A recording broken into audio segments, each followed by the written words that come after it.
राज्यसभा चुनाव में कांग्रेस नेता मीनाक्षी नटराजन का नामांकन कथित रूप से झूठ एवं षड्यंत्र के तहत निरस्त किए जाने के विरोध में शहर जिला कांग्रेस कमेटी एवं ग्रामीण जिला कांग्रेस कमेटी के संयुक्त तत्वावधान में कलेक्ट्रेट परिसर के बाहर उपवास एवं विरोध प्रदर्शन किया गया। प्रदर्शन में शहर जिला कांग्रेस कमेटी के अध्यक्ष सौरभ नाटी शर्मा, ग्रामीण जिला कांग्रेस कमेटी के अध्यक्ष संजय यादव सहित बड़ी संख्या में कांग्रेस नेता एवं कार्यकर्ता शामिल हुए। इस दौरान कांग्रेस नेताओं ने चुनाव प्रक्रिया की निष्पक्षता पर सवाल उठाते हुए विरोध दर्ज कराया। कांग्रेस ने आरोप लगाया कि चुनाव आयोग भाजपा के दबाव में कार्य कर रहा है और मीनाक्षी नटराजन का नामांकन रद्द किया जाना लोकतांत्रिक मूल्यों के खिलाफ है। पार्टी नेताओं ने इसे राजनीतिक साजिश करार देते हुए कहा कि इस मामले को न्यायिक स्तर पर चुनौती दी जाएगी और आवश्यकता पड़ने पर सुप्रीम कोर्ट का दरवाजा भी खटखटाया जाएगा। प्रदर्शन के दौरान कांग्रेस कार्यकर्ताओं ने लोकतंत्र की रक्षा और निष्पक्ष चुनाव प्रक्रिया सुनिश्चित कराने की मांग उठाई।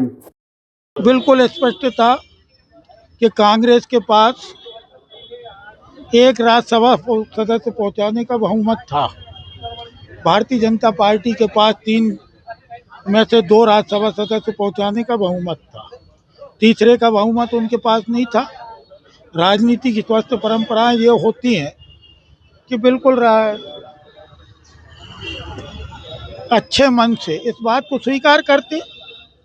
शुरू से मन में उनके पाप था, इसलिए उन्होंने तीसरा कैंडिडेट लड़ाया। फिर कोशिश की जोड़ तोड़ करने की। जब कांग्रेस का कोई विधायक नहीं टूटा, एकजुटता एक रूपता के साथ सब बंधे रहे, तब उनने ऐसा घिनौना कृत्य किया जो हमारे हिंदुस्तान की लोकतांत्रिक प्रक्रिया को कलंकित करता है। ऐसा कृत्य शायद इतिहास में कभी देखने न मिला हो।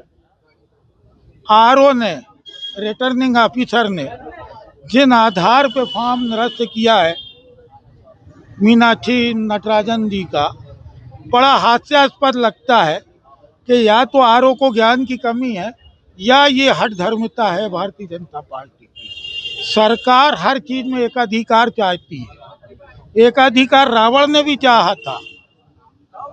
क्या सीता का हरण करने के बाद सीता पे हक बता पाया था?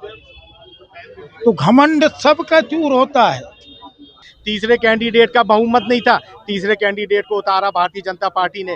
विधायकों की खरीद फरोख्त डराने धमकाने में लगे, लेकिन जब पता चला माननीय जीतू पटवारी जी, उमंग संगार जी के नेतृत्व में समूचे विधायक एकजुट हैं, तो तीसरा काम करा कि भारतीय जनता पार्टी की गोद में बैठा जो चुनाव आयोग है उसका इस्तेमाल करते हुए उस नोटिस का हवाला दिया गया, जिस नोटिस को उस नामांकन पत्र में उसकी जानकारी दर्ज करने का संवैधानिक कोई नियम नहीं था, लेकिन उसको आधार बनाया गया। ऐसा ही मामला झारखंड में भारतीय जनता पार्टी के राज्यसभा के प्रत्याशी के साथ हुआ, लेकिन वहां पर समय दिया गया चुनाव आयोग के द्वारा, उसको निरस्त नहीं करा, लेकिन इसको निरस्त करना था क्योंकि वह एक महिला थी। अभी मैं सुन रहा था पूर्व सचिव विधानसभा के ईशानी जी, उन्होंने कहा कि पर्चा निरस्त होने का कोई कारण नहीं। अगर निरस्त करना था तो उसको पहले सुनवाई का मौका देना चाहिए था।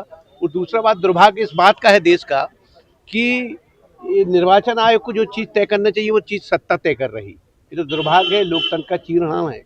और इस तरह से लोकतंत्र की गरिमा को तार तार करने का काम भारतीय जनता पार्टी विगत कई सालों से लगातार करती आ रही।